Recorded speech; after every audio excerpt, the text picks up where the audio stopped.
तो कल हम लोग बात कर रहे थे, अभ्रक भस्म पढ़ लिया गया था।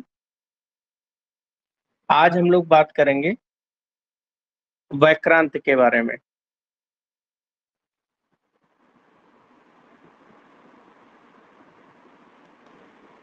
आज हम लोग बात करेंगे वैक्रांत के बारे में कि वैक्रांत महारस हम लोग पढ़ रहे थे। कल क्लास जो है रिकॉर्ड छूट गई थी, वहां से शुरू करते हैं। तो वैक्रांत के सबसे पहले हम लोग बात करेंगे पर्याय के। वैक्रांत के पर्याय होते हैं कुवज्रक,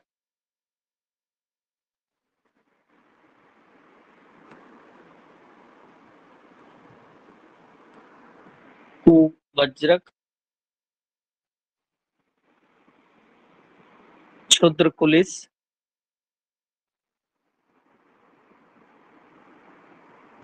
और चूर्ण वज्र।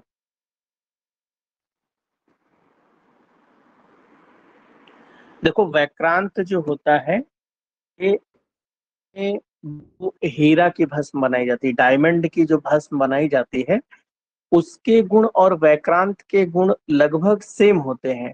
इसीलिए पर्याय अगर देखिए तो वज्र जो पर्याय होता है वो हीरे का पर्याय होता है, और वैक्रांत को यहाँ पर्याय में क्या कहा गया? कुवज्रक। कु मतलब बेकार वाला हीरा, और क्षुद्र कुलिस और चूर्ण वज्र।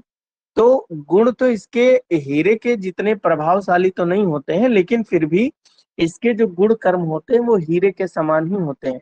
जैसे कोई गरीब गरीब व्यक्ति आ जाए तो उस गरीब व्यक्ति को अगर आपको हीरा की भस्म अफोर्ड नहीं कर पा रहा है तो उसे हम वैक्रांत की भस्म प्रयोग करने के लिए कहते हैं।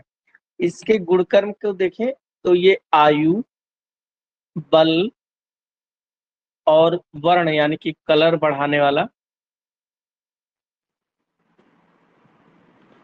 त्रिदोष सामक,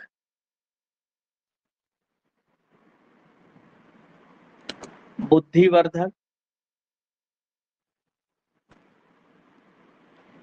और हीरक भस्म के समान गुण।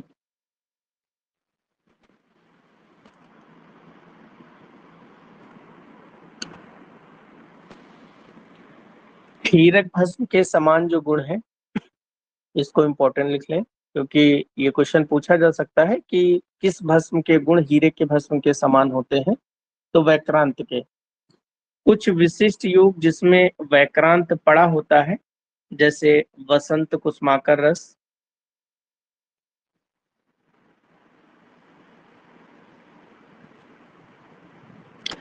वसंत कुसुमाकर रस आयुर्वेद में जो प्रमेह में प्रयोग किया जाता है, जैसे कई बार डायबिटीज हो जाती है तो उसके कॉम्प्लिकेशन बड़े खतरनाक होते हैं।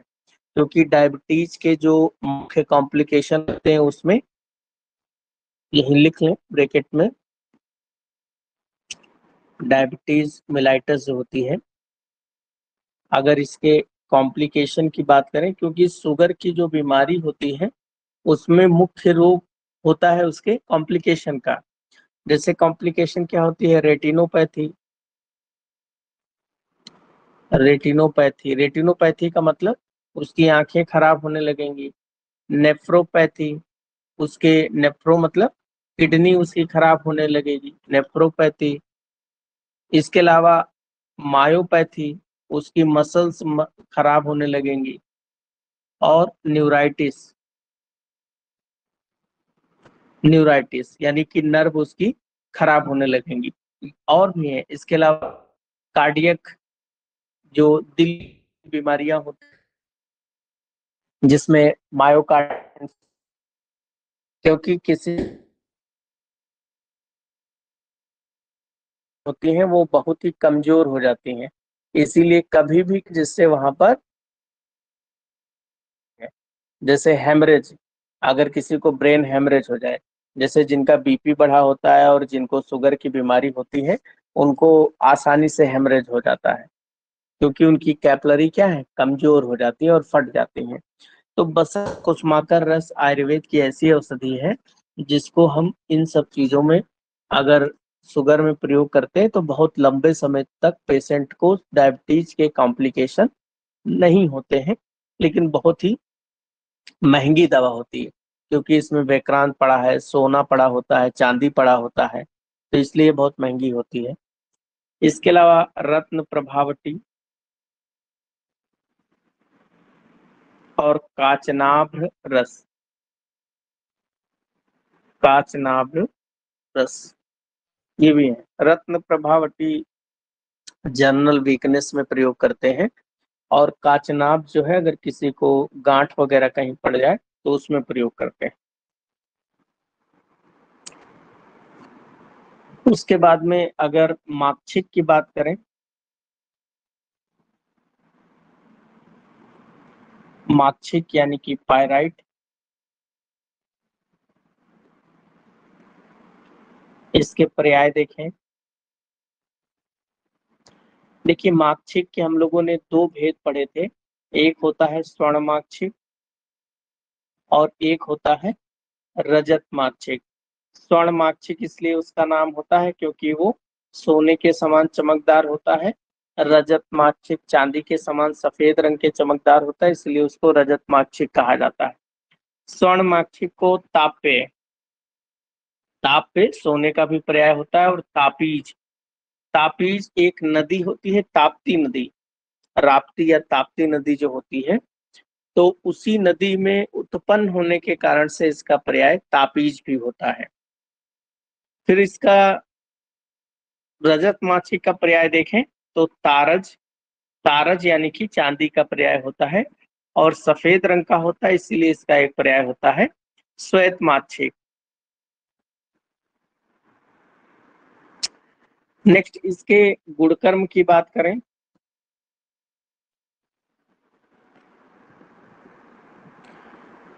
तो स्वर्ण माक्षिक के गुणकर्म अलग होते हैं और रजत माक्षिक के लगभग सेम ही होते हैं, थोड़ा सा डिफरेंस होता है। स्वर्ण माक्षिक का अगर रस देखें भस्म का, तो तिक्त और मधुर रस होता है। गुण इसका लघु होता है, वीर्य शीत होता है, और विपाक इसका कटु होता है। विपाक कटु होता है। इसके अलावा बल्य है, योगवाही है, रसायन का काम करता है चक्षुष से। चक्षुष मतलब ये जो अच्छा हो, और रसेंद्र का प्राण, रसेंद्र कहते हैं पारद को, तो ये पारद का प्राण होता है। देखो इसमें एक शब्द है योगवाही। योगवाही शब्द थोड़ा सा इंपॉर्टेंट है, क्योंकि योगवाही का मतलब क्या होता है।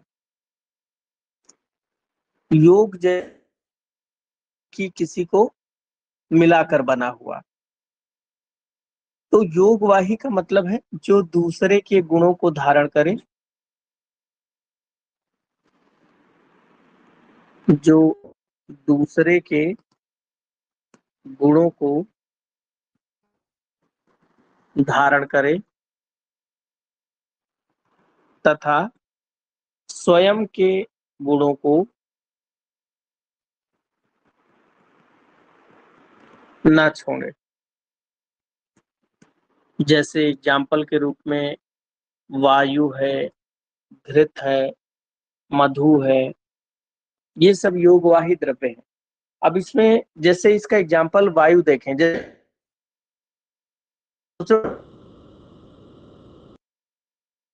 हो गुलाब बढ़िया फूल वूल लगे हो और उद होगी तो आपको बड़ा ही सुगंधित लगेगा, बड़ा अच्छा लगेगा। तो वायु तो वही है, लेकिन उसने सुगंध को अपने अंदर धारण कर लिया और आपके पास आ रही तो आपको सुगंधित लगेगा। सोचो वही हवा कहीं कोई जानवर मरा पड़ा हो, अगर सड़क किनारे कई जानवर मरे पड़े होते हैं, उधर से अगर वो हवा आए और आपके पास में, तो आपको बहुत लगेगी, बदबू लगेगी। तो हवा तो एक ही है, लेकिन वो सुगंधित से आ रही है तो सुगंध का धारण कर रही है, दुर्गंधित स्थान से आ रही तो दुर्गंध को धारण, वो दूसरे के गुणों को धारण कर लेती है हवा और अपने, तो यही होता है योगवाही।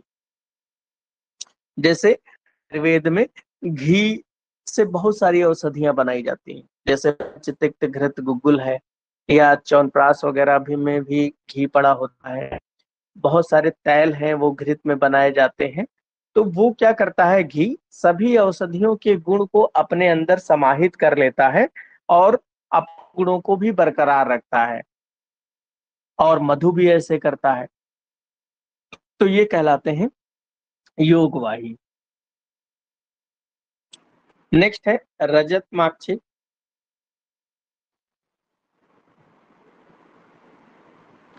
रजत माक्षिक का अगर रस देखेंगे तो किंचित तिक्त, किंचित का मतलब होता है थोड़ा सा, किंचित मतलब थोड़ा सा, तो थोड़ा सा फीकापन लिए हुआ होता है। रजत माक्षिक का गुण लघु होता है, वीर उष्ण होता है, और इसका विपाक जो होता है वो मधुर होता है। विपाक कैसा है, मधुर होता है। ब्रस्य है, ब्रस्य मतलब एफ्रोडियाजिक, जो मैथुन शक्ति आता है उसे ब्रस्य कहते हैं। रसायन का मतलब होता है जैसे मल्टी खाते हैं तो आपकी जर्नल वीकनेस कम हो जाती है, तो मल्टीविटामिन जैसे जो गुण रखता हो उसे रसायन कहते हैं। और चक्षुष से जो नेत्र के लिए, आंखों की रोशनी के लिए फायदेमंद हो उसे चक्षुष से कहा जाता है।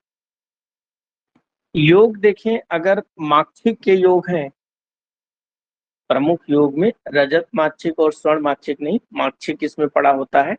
जैसे ग्रहणी कपाट रस, किंचित का मतलब कुछ थोड़ा सा। जैसे मिर्चा आप लाते हो कभी मार्केट से, तो एक होता है शिमला मिर्च और एक होती है मिर्च। तो शिमला मिर्च खा लो और मिर्च खा लो, तो शिमला मिर्च नहीं लगेगी तीखी, लेकिन मिर्च आपको बहुत तीखी लगेगी। तो वो जो कड़वापन है, तो शिमला मिर्च के लिए हम कहेंगे किंचित कटु, किंचित मतलब थोड़ी सी कड़वी है। योग में देखें तो ग्रहणी कपाट रस, ग्रहणी कपाट रस, चंद प्रभावटी, जय मंगल रस और पंचामृत परपटी।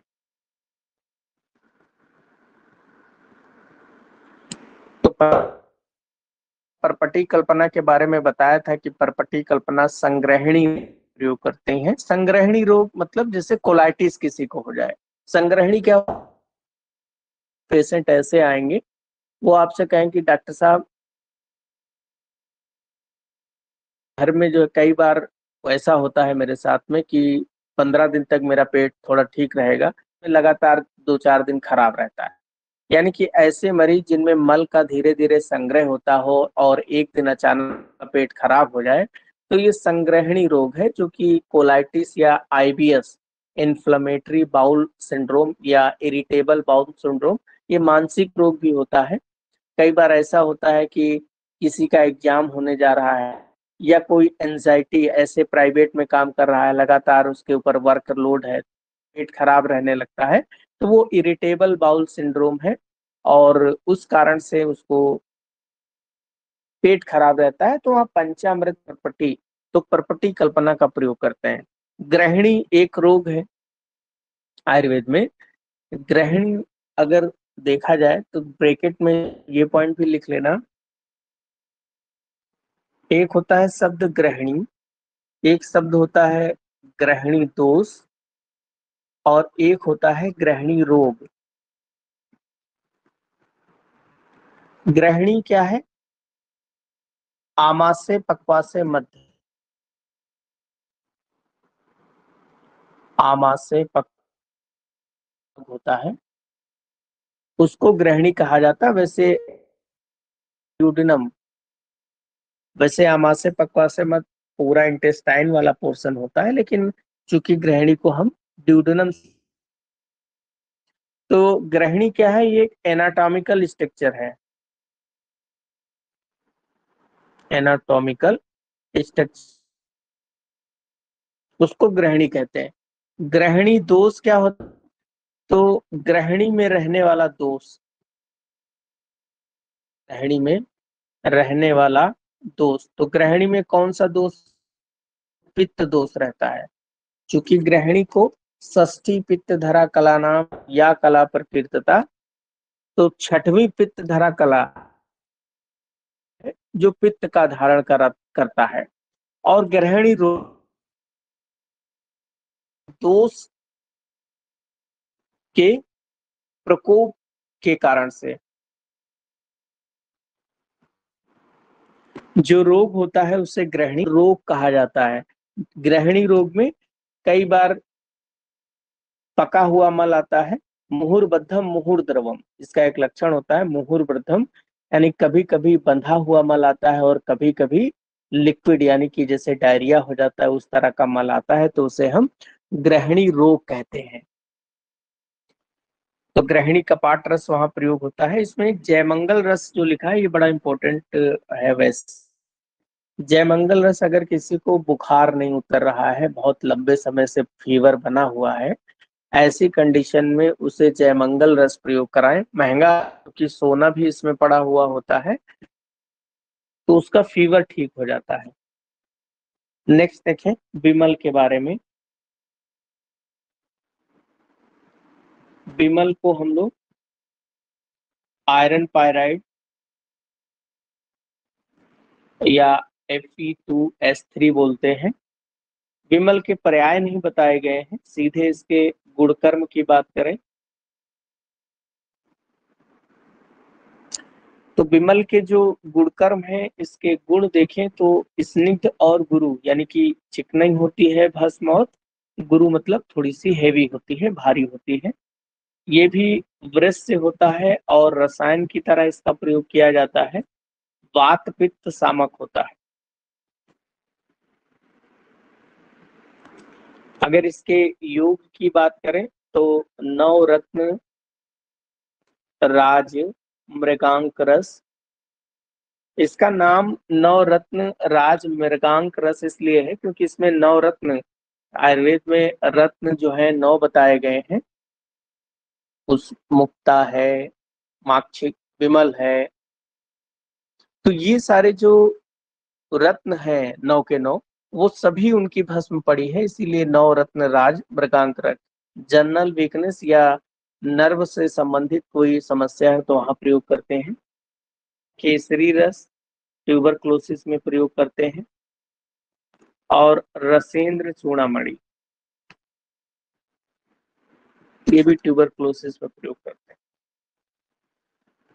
तो ये इसके कुछ विशिष्ट योग थे। नेक्स्ट देखें तो शिलाजतु, जितने भी हम लोग अभी महारस पढ़ रहे हैं उसमें अभ्रक और शिलाजतु ये सबसे ज्यादा इंपॉर्टेंट है। तो शिला का मतलब क्या होता है? पहाड़। शिला मतलब क्या है? पत्थर या पर्वत। और जतु का मतलब होता है स्राव या सिक्रीशन। तो पहाड़ों के ऊपर जो सिक्रीशन होता है उसे ही शिला जतु कहा जाता है। तो शिला जतु मार्केट में नकली भी बहुत आता है, काला सा पत्थर आपके सामने रख देंगे, कहेंगे शिला जतु है। इसके परीक्षा इसकी की जाती है, इसकी परीक्षा बहुत आसान है। शिला जत्तू जो है एकदम जैसे आटा आप लोग गूंथते हैं, तो जब आटा गूंथते लंबाई में बढ़ा लेते हैं आप, आटा टूटता नहीं है। और ये जो शिला जत्तू है इसको भी आप आटे के जैसा अगर गोल गोल करके बना लो, लंबा खींचते जाओ तो इसके तार बन जाते हैं। और अगर इसको तोड़ोगे तो एकदम कट की आवाज करके ये टूट भी जाता है। पानी में डालोगे तो नीचे बैठ जाता है, और जलाने पर अगर इसकी आग थोड़ी सी जलाओगे तो गाय के मूत्र के समान जो है इसमें गंध आती है। तो शिला जतु इससे हम टेस्ट कर सकते हैं। ऐसे जतु के पर्याय देखें तो अब शिला जतु के जो पर्याय होंगे वो भी क्या होंगे? पत्थर के जैसे ही सारे पर्याय होंगे। जैसे इसका एक पर्याय होता है शैल। शैल मतलब क्या है? पत्थर। और ले मतलब उत्पन्न होना, तो जो पत्थर पे उत्पन्न हो शैले। शिलाज एक इसका पर्याय क्या है? शिलाज। शिलाज मतलब शिला मतलब पत्थर, जा मतलब उत्पन्न होना, पत्थर पे उत्पन्न हो। शैल धातु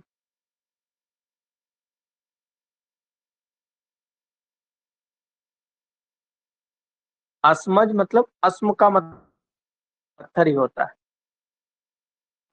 अस्म का मतलब पत्थर से आयुर्वेद में एक रोग आप पढ़ेंगे अस्मरी। अस्मरी जो है वो रीनल स्टोन मतलब किसी के गुर्दे में या किडनी में पथरी जो में अस्मरी नाम से लिखा गया है। तो वही पत्थर ही है। अस्म मतलब पत्थर, जा मतलब उत्पन्न हो, तो पत्थर पे जो उत्पन्न होता है पहाड़ों पर उसे हम शिलाजतु कहते हैं। इसका एक पर्याय है गिरिज। गिरी का मतलब भी क्या होता है? पर्वत ही होता है। जा मतलब उत्पन्न होना, तो पर्वत पे उत्पन्न होना। एक पर्याय है गैरे, तो इसके पर्याय हम लोगों ने पढ़ा था कि इसके जब भेद पढ़े थे तो चरक के अनुसार, सुश्रुत के अनुसार, हम लोगों ने चरक के अनुसार इसके 4 भेद पढ़े थे। सुश्रुत के अनुसार इसके हम लोगों ने 6 भेद पढ़े थे। और रस ग्रंथों में 2 भेद पढ़े थे। तो जो चरक वाले 4 भेद हैं शिला जतु के, उनके कर्म अलग अलग हम लोग पढ़ेंगे, बहुत इंपॉर्टेंट है। एक तरफ शिला जतु लिखे, एक तरफ उनका रस, वीर्य, विपाक और दोष प्रभाव।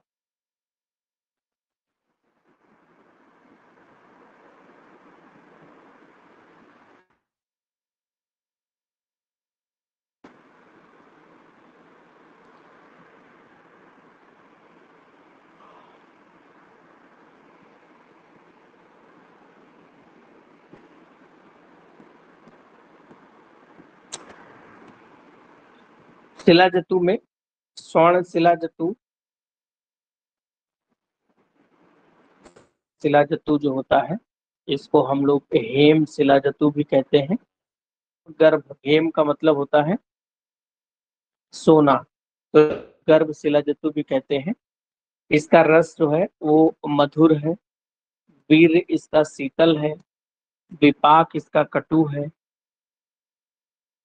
देखेंगे तो वात और पित्त सामक।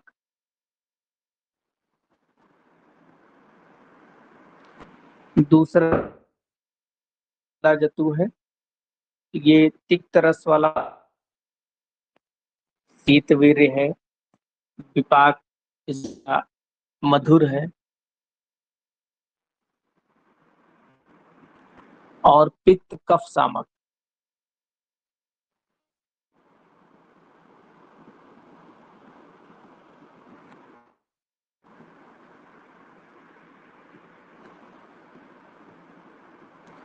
तीसरे प्रकार का जो ताम्र शिला जतु, ताम्र शिला जतु होता है, वीर इसका उष्ण होता है, पाक कटु है और कफ वात।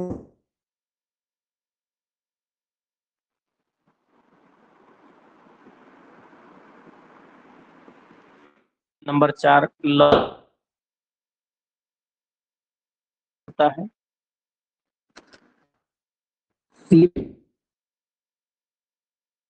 कटु इसका विपाक होता है और ये त्रिदोष सामक होता है।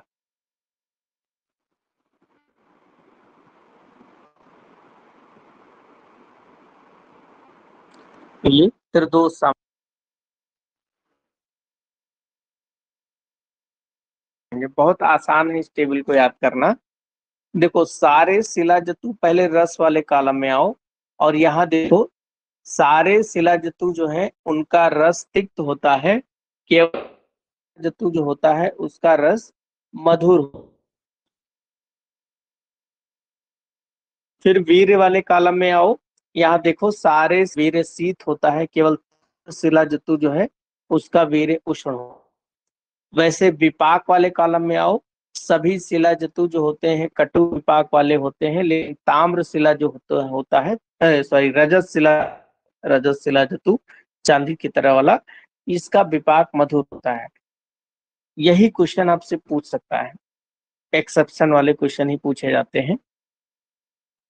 लौह शिला जतु श्रेष्ठ होता है क्योंकि ये त्रिदोष।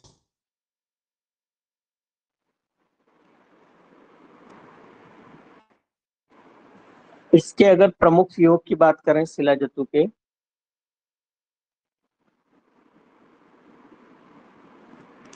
तो आरोग्यवर्धनी वटी,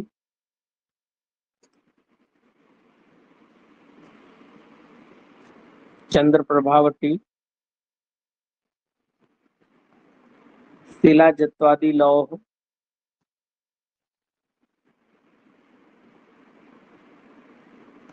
और शिवा गुटिका।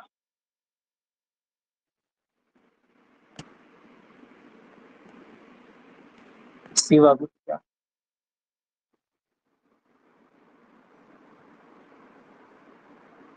तो ये इसके विशिष्ट शिवा गुटिका जो है ये रसायन की तरह प्रयोग किया जाता है। शिला जत्वादि लौह डायबिटीज प्रमेय में प्रयोग करते हैं। चंद्र प्रभावटी यूटीआई वगैरह और प्रमेय में प्रयोग करते हैं। नेक्स्ट है सस्यक। सस्यक को ही हम लोग तुत्थ कहते हैं। कॉपर सल्फेट होता है, CuSO7S2O, और इसको हम क्या बोलते हैं, ब्लू विट्रियोल, क्योंकि ये नीले कलर का होता है इसीलिए इसको ब्लू विट्रियोल बोलते हैं। इसके पर्याय देखें, सत्सक का एक पर्याय होता है सिखी ग्रीव। आप लोगों ने मोर देखा होगा, मोर जब नाचता है तो उसके पंख चमकीले नीले कलर के लगते हैं, और सिखी का मतलब होता है मोर, और ग्रीव मतलब गर्दन। तो मोर की गर्दन कैसी होती है, नीले कलर की होती है, तो मोर गर्दन के समान ये होगा, इसलिए इसका एक पर्याय है सिखी ग्रीव। एक पर्याय है मयूरक, मोर के जैसा नाचता है, जैसे वैसे ही कलर होता है चमकीला। नेक्स्ट एक पर्याय होता है ताम्र गर्भ, क्योंकि ताम्र यहाँ देखें कॉपर सल्फेट में क्या है, कॉपर है, तो ये कॉपर ताम्र इसके गर्भ में पाया जाता है, इसलिए इसका पर्याय है ताम्र गर्भ। एक पर्याय है तुथ्यांजन, तो इसकी ये पर्याय है। एक और पर्याय है अमृता संग, अमृता संग, अमृत के समान। तुथ के गुण देखें अगर,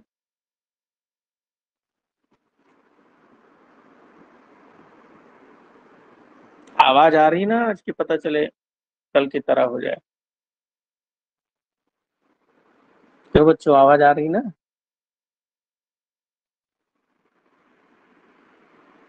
ठीक। तो इसके गुण की बात करें तुथ के, तो तुथ का जो प्रयोग करते हैं हम लोग वो फिरंग रोग में।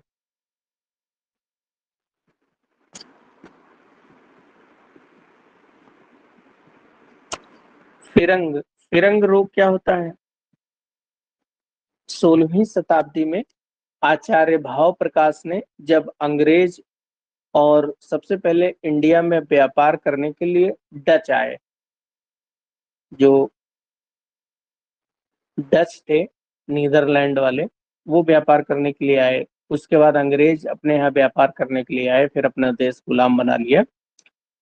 तो वो लोग जो अंग्रेज लोग यहाँ आते थे, चूंकि अंग्रेजों में क्या है कि वहाँ मैरिज और मल्टीपल पार्टनर होते हैं उनके, अपने यहाँ शादी होती है सिंगल, ऐसे होता है, तो उसमें सिफिलिस रोग फैलने, उनमें एक सेक्सुअली ट्रांसमिटेड डिजीज होती है जिसको सिफिलिस कहा जाता है, तो वो बीमारी होती थी उन लोगों को।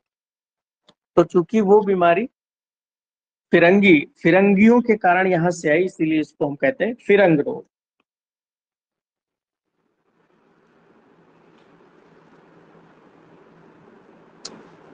दूसरा है उपदंश। उपदंश, उपदंश भी सेक्सुअली ट्रांसमिटेड डिजीज होती है। इसका वर्णन सुश्रुत ने किया है, इसमें भी ब्लिस्टर्स पड़ जाते हैं जेनाइटल एरिया में, तो यहाँ पर जो घाव वगैरह बन जाते हैं वहां पर जो है ये सस्यक का प्रयोग किया जाता है। फिर नेत्र रोग, कुष्ठ, व्रण, इन सब जगह इसका प्रयोग किया जाता है। और कृमिनाशक, कृमिनाशक पेट में कीड़े वगैरह हैं तो उसको मारने के काम आता है। तुत्य भस्म के गुण देखें।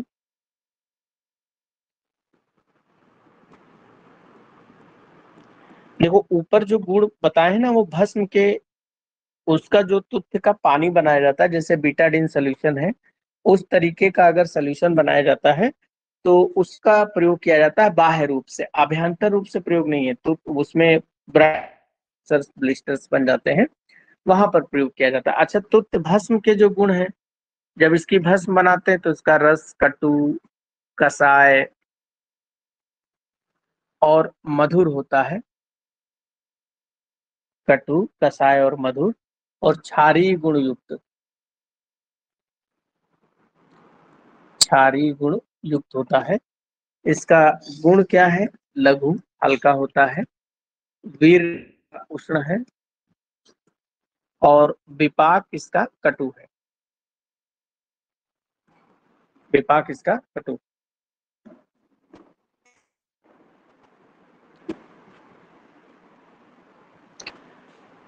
नेक्स्ट, इसके कहाँ कहाँ पर काम करता है, तो ये सूत्रपहा,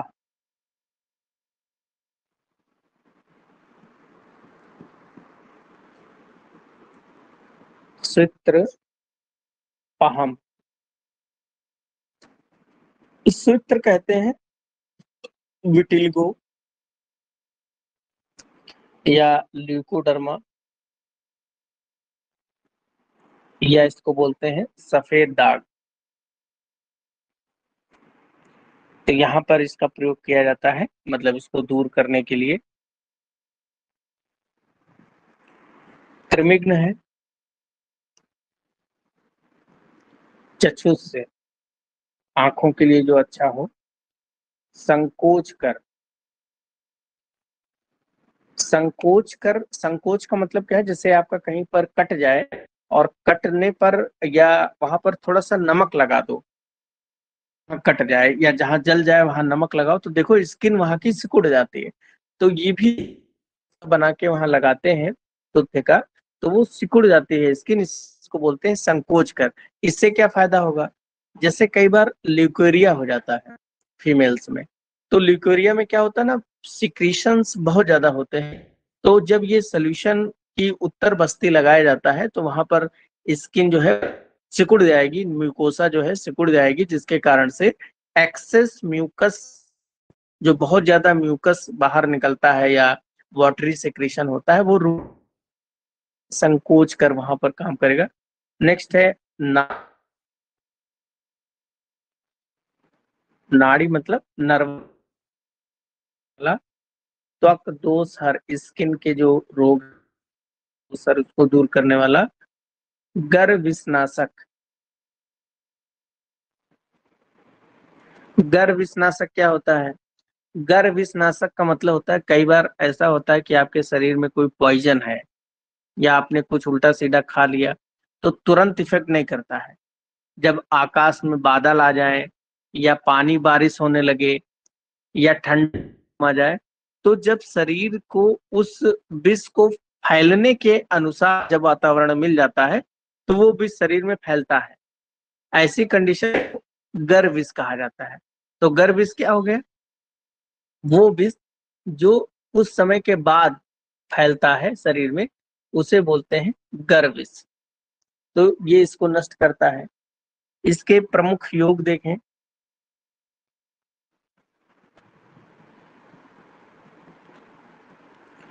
प्रमुख योग अगर इस बात करें तो कनक सुंदर रस, कनक सुंदर रस, कनक मतलब सोना। कनक के दो मतलब होते हैं, कनक मतलब धतूरा और कनक का मतलब होता है सोना। तो यहाँ पर कनक का मतलब सोना, मतलब आप ये भस्म अगर खाएंगे तो आपकी जो स्किन है वो सोने के समान चमकदार हो जाएगी, इसलिए इसका नाम है कनक सुंदर रस। फिर उसके बाद में महामृत्युंजय, फीवर में प्रयोग करते हैं महामृत्युंजय रस।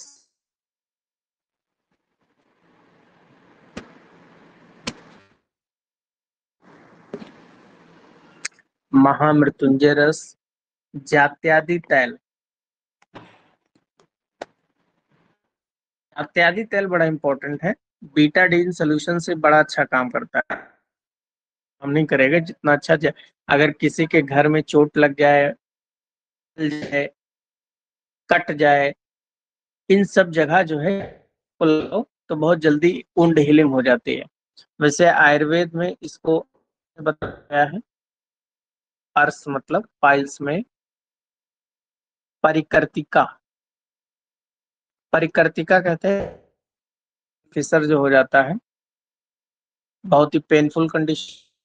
जिनको हार्ड स्टूल आता है, तो हार्ड स्टूल के कारण से स्किन जब रब हो जाती है तो वो परिकर्तिका रोग को करती है, तो वहां पर ब्लीडिंग को रोकने के लिए, भरने के लिए, जैसे ओंठ फट जाते हैं, उसे फिसर कहा जाता है। फिर है परिकर्तिका, और इस पे फिर भगंदर, भगंदर मतलब, तो इन सब जगह जो है प्रयोग किया जाता है इसका, जात्यादि तैल का। एक और इसका योग है महा जोरांकुश रस।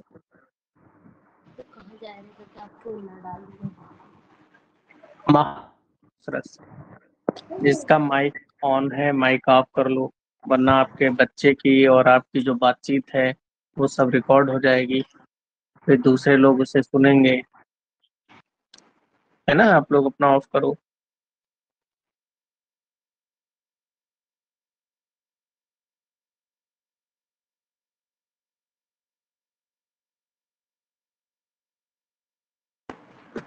नेक्स्ट उसके आगे देखें, तुथ द्रव।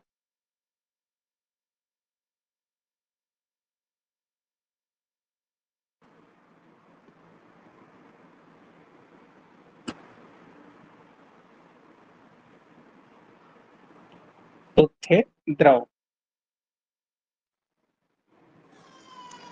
तुथ द्रव क्या होता है, मतलब इसका जो है अगर लिक्विड बना दिया जाए, तुथ को लिक्विड बना दिया जाए तो वही कहलाता है तुथ द्रव। तो ये कैसे बनाएंगे तुथ द्रव?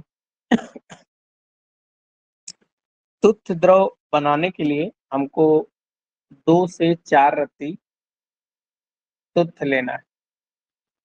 2 से 4 रत्ती का मतलब होगा 250 से लेके 500 मिलीग्राम आप तुथ ले लीजिए, और इसमें 5 तोला, 5 तोला परिश्रुत जल, 5 तोला का मतलब लगभग 50 ml जो है, आप परिश्रुत मतलब डिस्टिल वाटर। डिस्टिल वाटर कैसे बनाते हैं? भाप से बनाते हैं, डिस्टिल वाटर भाप से बनाया जाता है। नेक्स्ट, तो इन दोनों को जब आपस में मिलाते हैं तो यही बन जाता है तुथ द्रव।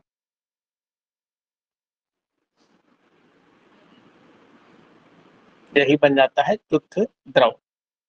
इसका प्रयोग कहाँ करेंगे तुथ द्रव का? इसका प्रयोग करते हैं देर से भरने वाले व्रण में,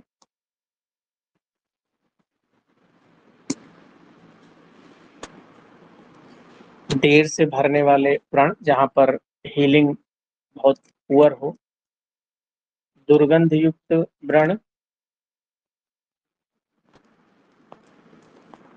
दुर्गंध युक्त व्रण जहां से स्मेल आ रही हो, उपदंश, फिरंग, पोतकी। पोतकी जो रोग होता है ये ट्रैकोमा बोलते हैं, उनकी बीमारी होती है। इसमें आंखें लाल हो जाती हैं, और इसका बैक्टीरियल इन्फेक्शन होता है, क्लेमाइडिया ट्रैकोमाइटिस इसका बैक्टीरिया होता है। श्वेत प्रदर, श्वेत प्रदर की ल्यूकोरिया।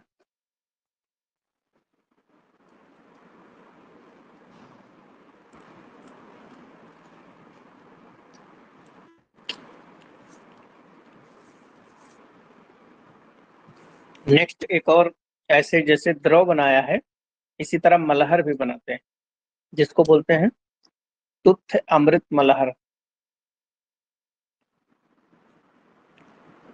तुथ अमृत मलहर।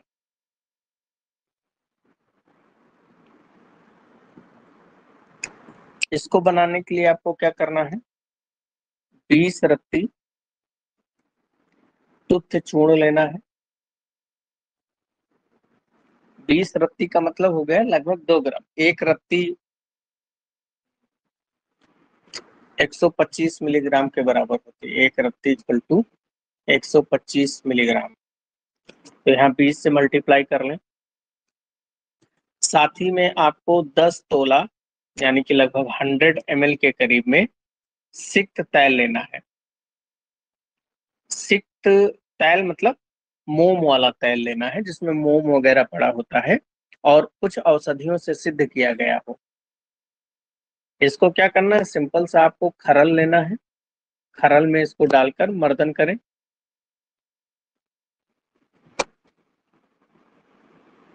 खरल में डालकर मर्दन करें और यही बन जाता है तुथ अमृत मलहर। और इसका प्रयोग करते हैं जो बीमारी फट जाती है यानी कि पामा में। प्रयोग कहाँ करते हैं, पामा में।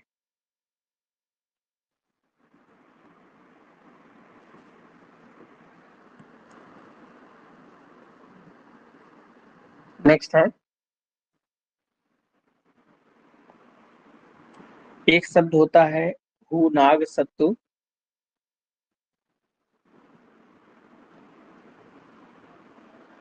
पामा बताए तो क्या है, बेवाई जो फटती है, बेवाई फटना नहीं जानती हो। हाथ पैर जो, जिसके पैर में क्रैक्स पड़ जाते हैं, जिसमें आप लोग कौन सी एक क्रैक क्रीम आती है वो लगाते हो, तो वो ना लगाना, यही लगाना।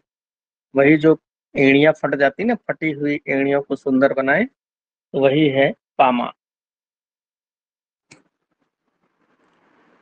भूनाग सत्तु और एक होता है मयूर पिच सत्तु। यहाँ होता क्या है, भूनाग का मतलब होता है केचुआ। भूनाग मतलब क्या है, केचुआ। और भूनाग सत्व के रूप में ताम्र प्राप्त होता है।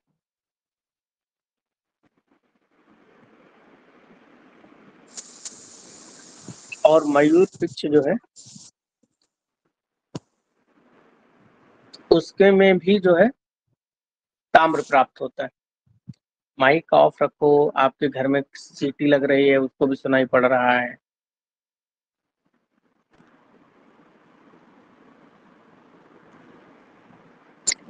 तो भूनाग सत्तु, भूनाग कहते हैं केचुए को, और इसके ताम्र, देखो कितना इंटेलिजेंट थे हमारे आचार्य।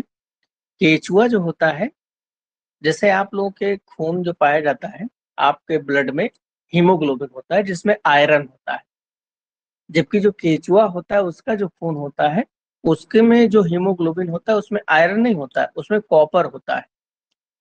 तो सोचो वो कॉपर निकाल लिया केचुए से, और शुद्ध कॉपर होता है वो। इतना दिमाग था आचार्यों का। और मयूर मतलब मोर का जो पंख है, उसको जो है कुछ औषधियों के साथ घोट उठ कर उसको बहुत ज्यादा आग पे तपाया पाया जाता है। तो उसके मोर के पंख में भी कॉपर होता है, जिसको ताम्र प्राप्त होता है। तो ये कभी कभी पूछ सकते हैं कि भूनाग सत्तु से क्या प्राप्त होता है या इससे क्या प्राप्त होता है। नेक्स्ट है चपल। चपल जो होता है, ये बिस्मत और होता है। बिस्मत का अयस्क होता है, अयस्क। बस चपल में और कुछ नहीं है, बस इतना इंपॉर्टेंट है। फिर है रसक और खरपर। रसक कहो या इसे आप कह दो खरपर। ये जिंक का और होता है, या इसको जिंक ऑक्साइड। और ये बच्चों के लिए बहुत जरूरी है। अगर बच्चों में अतिसार हो जाए यानी कि बच्चों की डायरिया हो जाए, तो जिंक जरूर उनको देते हैं। जिंक इम्यून बूस्टर होता है। तो बच्चों के लिए क्या जरूरी है, जिंक सोल्यूशन, आयुर्वेद में रसक और खरपर के नाम से। इसके पर्याय देखें, इसके सिनोनिम्स क्या और किन नामों से ये जाना जाता है। तो इसको कहते हैं रीतिकृत। रीति कहते हैं कॉपर को, ताम्र को, तो तांबे को रंगने के लिए जो प्रयोग किया जाता है रीतिकृत, इसीलिए इसका पर्याय भी है ताम्र रंजक। फिर है रोगारी, जो रोगों को दूर करता है, रोगारी। रसोद्भव, जिससे रस की उत्पत्ति कारण। और यसद कारण, यसद कहते हैं टिन को, टिन, एसन, साइंटिफिक इसका होता है। तो जो टिन को उत्पन्न करता है उसे यसद कारक कहा जाता है। ठीक है।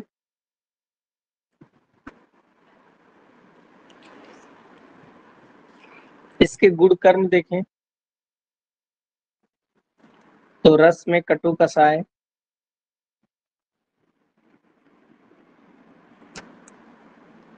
गुण में लघु और रुक्ष, वात वर्धक है लेकिन कफ पित्त सामक, वात वर्धक है, कफ पित्त सामक है। और ये देह लोह करम परम, देह लोह यानी कि जो शरीर है इसमें, इसको बहुत ही ज्यादा रोगों के विरुद्ध लड़ने वाला बना देता है। देह लोह करम परम। तो ये वो टॉपिक्स थे जो कल रिकॉर्ड होने से छूट गए थे, दोबारा इनको पढ़ा दिया गया है। तो महारस खत्म हुआ। नेक्स्ट जो है उपरस।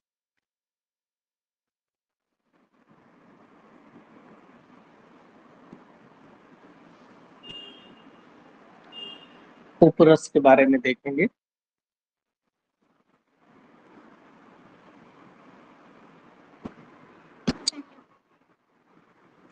तो सबसे पहले हम लोग बात करेंगे गंधक के बारे में, जिसको हम लोग सल्फर कहते हैं।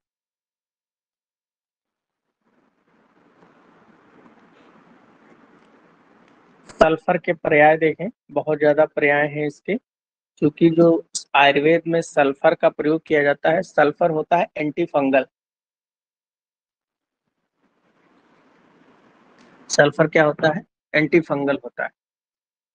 एंटी फंगल मतलब क्यों होता है? क्योंकि फंगस के ग्रोथ को रोक देता है और ब्लड से भी एंटी फंगल ड्रग होता है।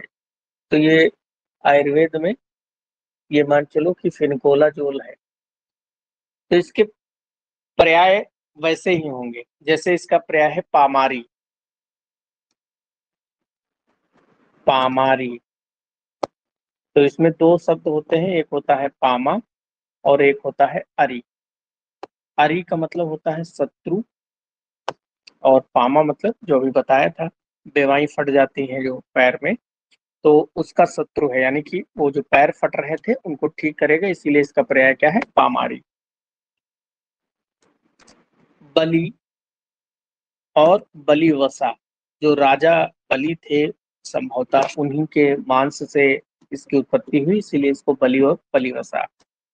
कुष्ठारी, कुष्ठ मतलब जो स्किन डिसऑर्डर है, लेप्रोसी है, उसको दूर करता है, इसीलिए इसका नाम है कुष्ठारी। नेक्स्ट है इसका पर्याय सुलवारी। सुल्व पर्याय होता है ताम्र का, तो ताम्र का भी मारण के रूप में इसका प्रयोग होता है, इसीलिए इसको बोलते हैं सुलवारी। दैतेंद्र भी बोलते हैं इसको, दैतेंद्र। क्या बोलते हैं इसको? दैतेंद्र, ठीक है। इसके अलावा कीटग्न, कीटग्न कीड़े मकोड़े को दूर करता है। और एक सबसे इंपॉर्टेंट पर्याय है गौरी पुष्प। सबसे इंपॉर्टेंट क्या है? गौरी पुष्प। गौरी मतलब पार्वती जी का, पुष्प मतलब मेंसेस ब्लड से, उनके मेंसेस ब्लड से इसकी उत्पत्ति हुई थी। दूसरा एक पर्याय हमने पढ़ाया था अभी पीछे, गौरी तेज, और ये गौरी तेज पर्याय किसका था? अभ्रक का था। गौरी तेज प्रयाग किसका था? अभ्रक का।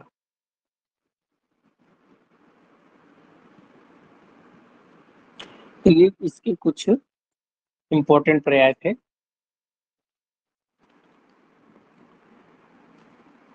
इसके भेदों के बारे में हम लोगों ने बात कर लिया था। दूसरा, गंधक के गुण देखें अगर,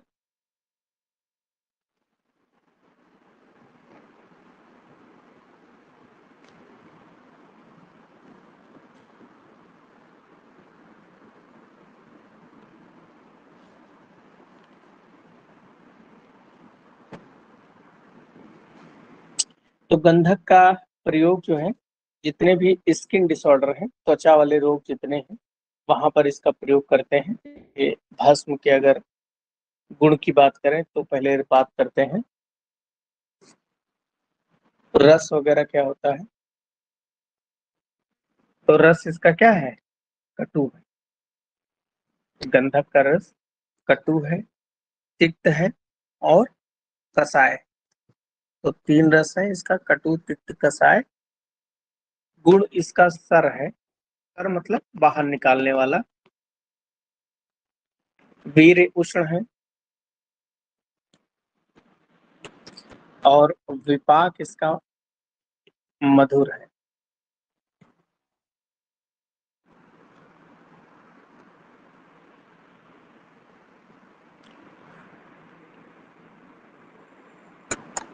इसके कर्म अगर देखें तो ये दीपन पाचन,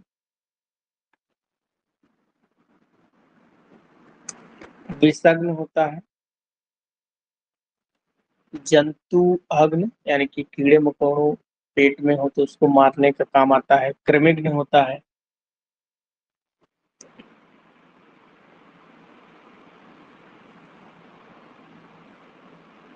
पारत का वेधन करने वाला,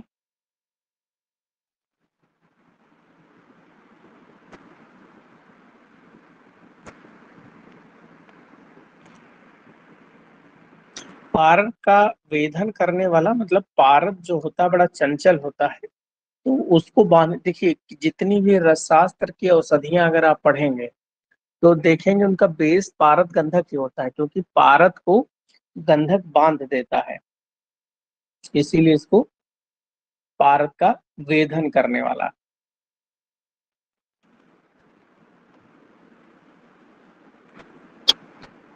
और इसको सूतेंद्र वीरप्रद, सूतेंद्र मतलब पारत को वीरता प्रदान करने वाला होता है, इसीलिए इसको बोलते हैं सूतेंद्र वीरप्रद। पित्तवर्धक है, पित्त को बढ़ाने वाला है, पित्तवर्धक है। और कफ शामक,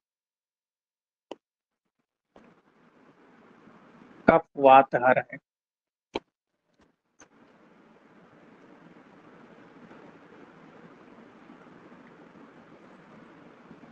तो ये इसके कुछ गुण हैं इंपॉर्टेंट।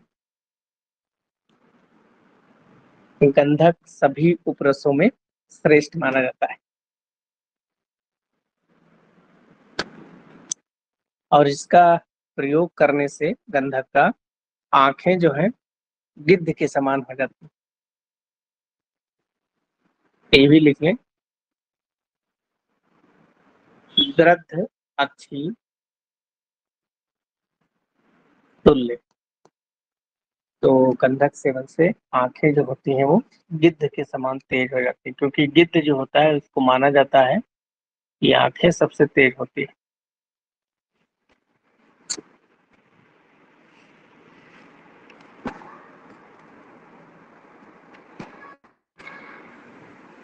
नेक्स्ट, इसके प्रमुख योग लिख लें।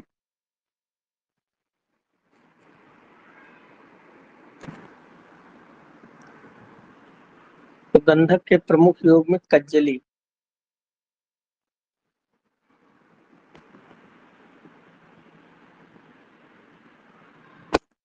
कज्जली, कज्जली क्या होता है? कज्जली मतलब काजल के समान जो काला हो वही कज्जली है।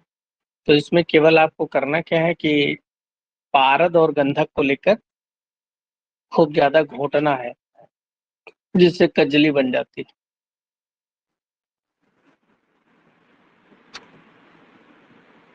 नेक्स्ट है मकर ध्वज। मकर ध्वज, इसमें मकर ध्वज आता है और एक शुद्ध मकर ध्वज जिसमें सोना पड़ा होता है, दो आते हैं, प्लेन और स्वर्ण वाला। ये भी एफ्रोडियाजिक ही होते हैं, मैथुन शक्तिवर्धक। लेकिन ये हार्ट में बहुत अच्छा काम करता है। अगर किसी के कार्डियक मसल वीक हो जाए तो उसको भी दे दिया जाता है। रस परपटी, रस सिंदूर,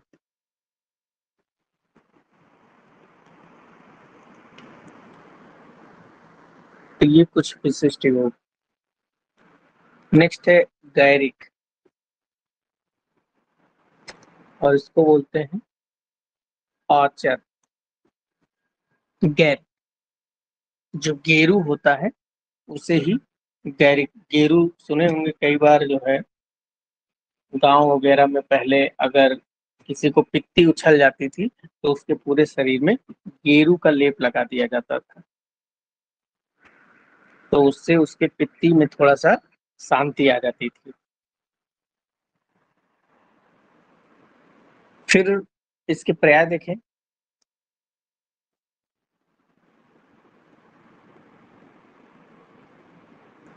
पर्याय के रूप में गेरू जो है गिरी मृत्तिका, गिरी मतलब जो लाल पर्वत होती है, वो लाल पर्वत की जो मिट्टी होती है उसे कहते हैं गिरी मृत्तिका। रक्त धातु, क्योंकि ये आयरन का सोर्स होता है, ब्लड को बढ़ाता है, इसीलिए इसको रक्त धातु। गिरी मृद भव, गिरी मतलब जो लाल पहाड़ है उनकी मृद मतलब मिट्टी से, भाव मतलब उत्पन्न होना, इसीलिए इसको बोलते हैं गिरी मृद भव। गहरे, जैसे शिला जतु का पर्याय था शैले, वैसे इसका पर्याय है गहरे। पाषाण गैरिक और स्वर्ण गैरिक दो नामों से पाया जाता है। इसके गुण देखें।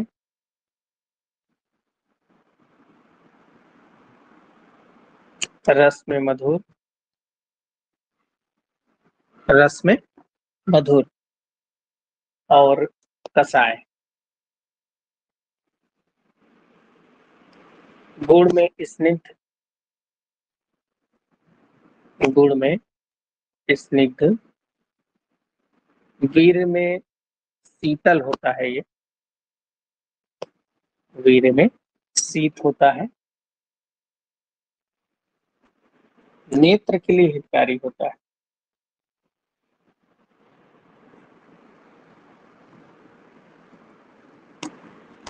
नेत्र के लिए हितकारी।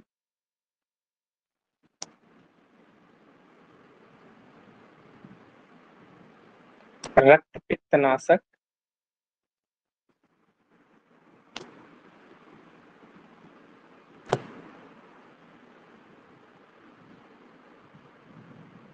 और साथ ही साथ में विषग्न होता है,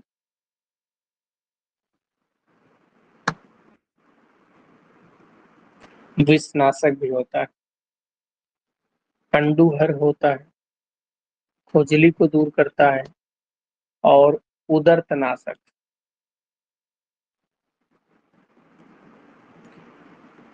उदरतनाशक, उदर्त कहते हैं जो पित्ती उछल जाती है उसे ही उदर्त भी कहते हैं। शीत पित्त कहते हैं, और शीत पित्त में और उभार जब हो जाए तो उसे उदर्त कहते हैं, पित्ती उछलना।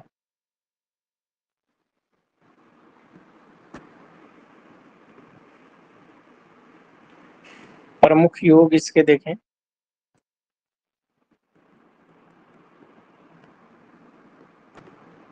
इसके प्रमुख योगों में पुष्यानुक्षूण, पुष्यानुक्षूण का प्रयोग हम लोग फीमेल में करते हैं, ल्यूकेरिया में, श्वेत में। विषम ज्वरांतक लौ,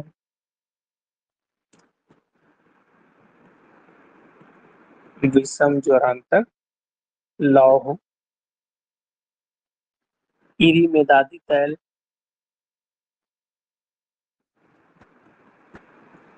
इरिमेदादी तैल का कुल्ला करते हैं। अगर किसी के मुंह में बदबू आ रही है, उसके दांत में कीड़े लग गए हों, ब्रश नहीं करता है, तो उसको इरिमेदादी तैल का कुल्ला कराते हैं। तो ये इसके कुछ विशिष्ट योग।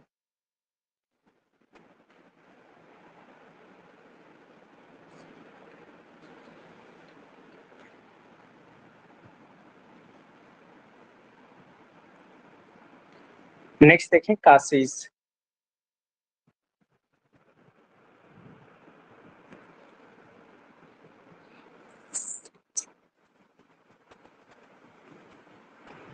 कासीस को हम लोग हरे रंग का होता है, इसलिए बोलते हैं इसको ग्रीन विट्रियोल, या इसको बोलते हैं फेरस सल्फेट।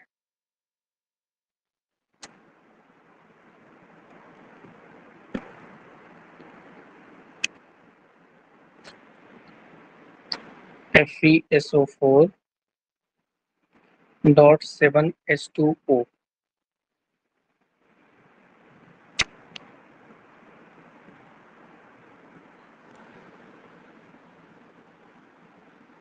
इसके पर्याय देखें। पर्याय यानी कि इसके जो सिनोनिम्स हैं, तो कासीस के जो पर्याय हैं वो पक्षी वाले, जैसे खग। खग मतलब पक्षी होता है, तो इसको हरे रंग का पक्षी एकदम समझे। एकदम ये दिखता भी है पक्षी की तरह। खेचर। खेचर भी पक्षी का पर्याय है, खग और केस खेचर। पानसुख, ये इसके पर्याय होते हैं।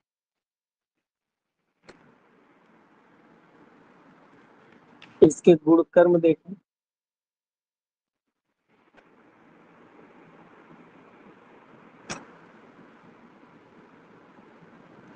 तो इसके गुण में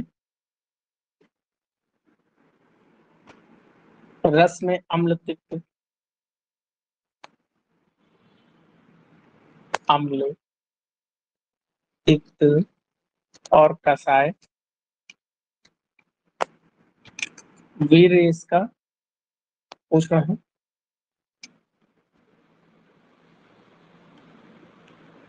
और ये केश रंजक।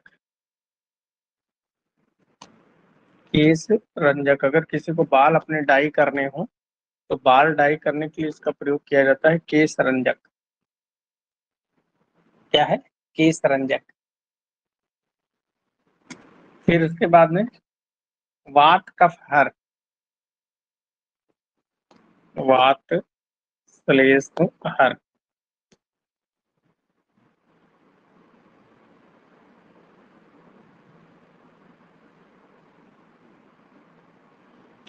सूत्रनाशक।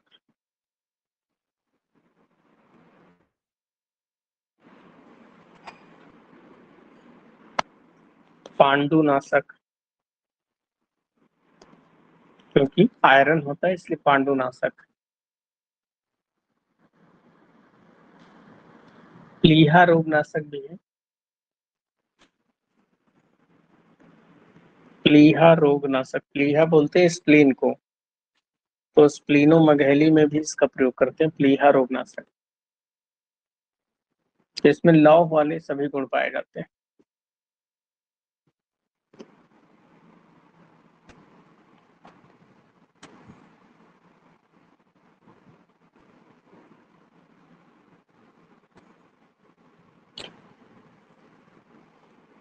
नेक्स्ट,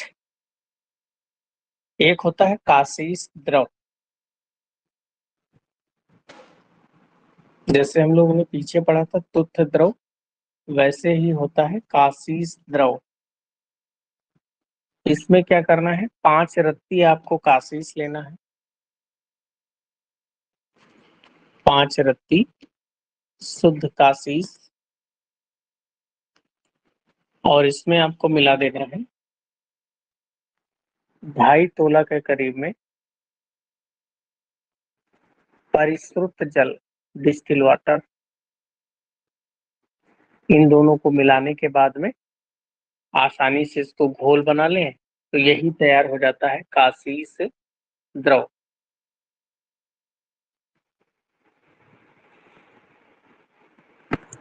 ये क्या है? कासीस द्रव। और इसका प्रयोग कहाँ करते हैं? तो इसका प्रयोग करते हैं गुदभ्रंश।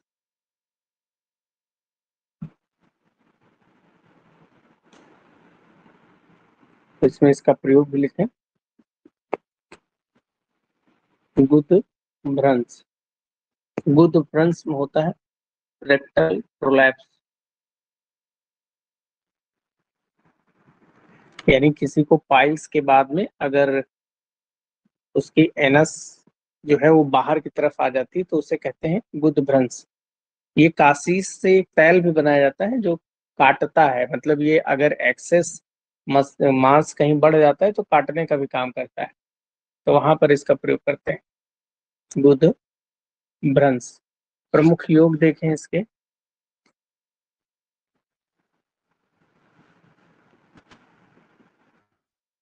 रूप में कासीस आदि तैल,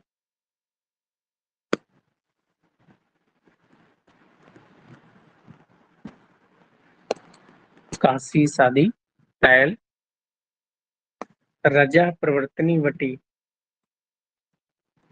रजा प्रवर्तनी वटी, अगर किसी को मेंसेस लेट आते हों या देर से तो वहां पर प्रयोग कर किया जाता है।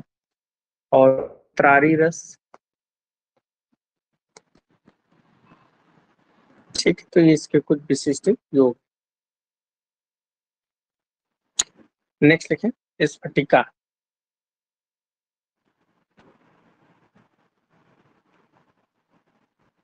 स्फटिका,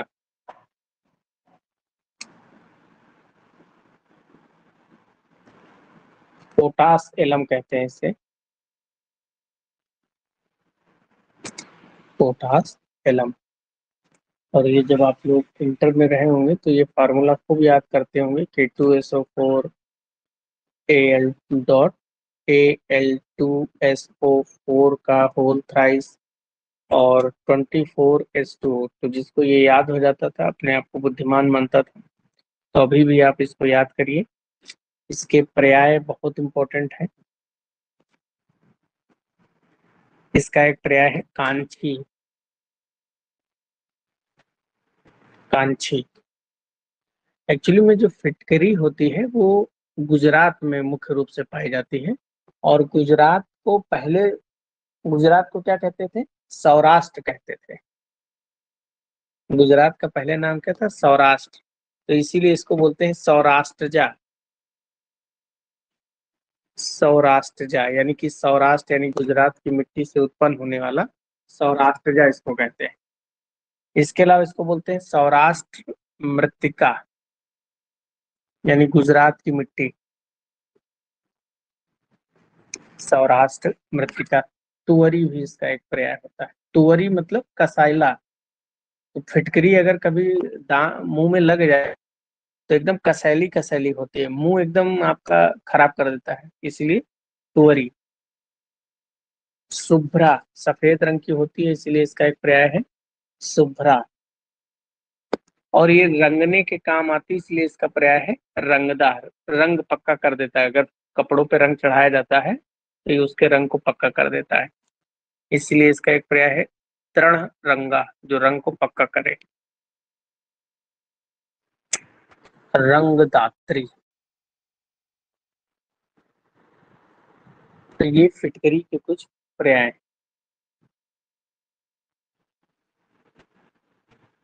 फिटकरी के गुण देखें,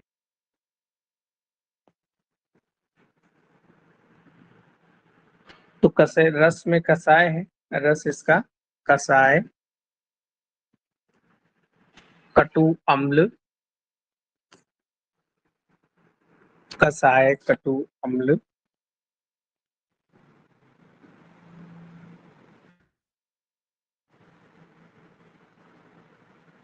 मधुर। गुण इसका गुरु होता है, गुण इसका गुरु होता है। स्निग्ध, वीर में उष्ण है,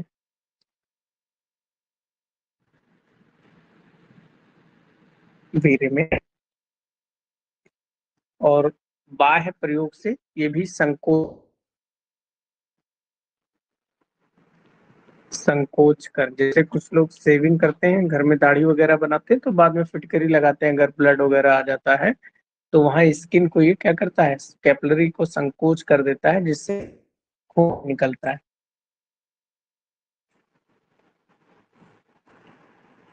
इसके अलावा बहुत सारे गुण हैं, जैसे गर्भस्नाशक है,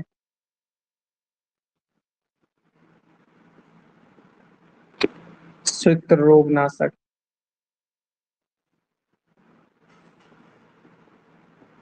नेत्र रोग में,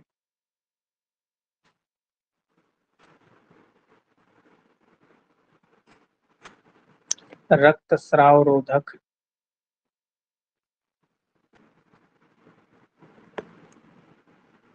फिटकरी का प्रयोग हम पानी भी शुद्ध करने के लिए कर सकते हैं।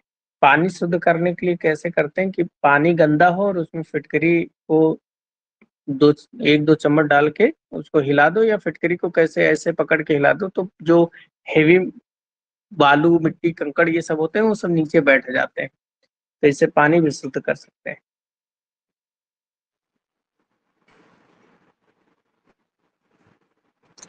पारद के जारण में इसका प्रयोग करते हैं, पारद जारणी।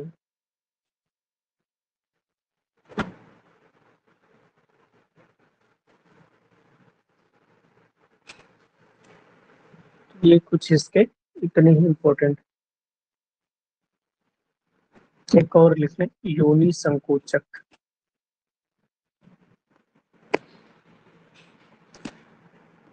तो इसको लिकोरिया या फिर यूटीआई के पेशेंट में वजाइनल वॉश कराते हैं, इसीलिए योनि संकोचक। ठीक है, चलो बस आज इतना ही, बाकी कल पढ़ते हैं।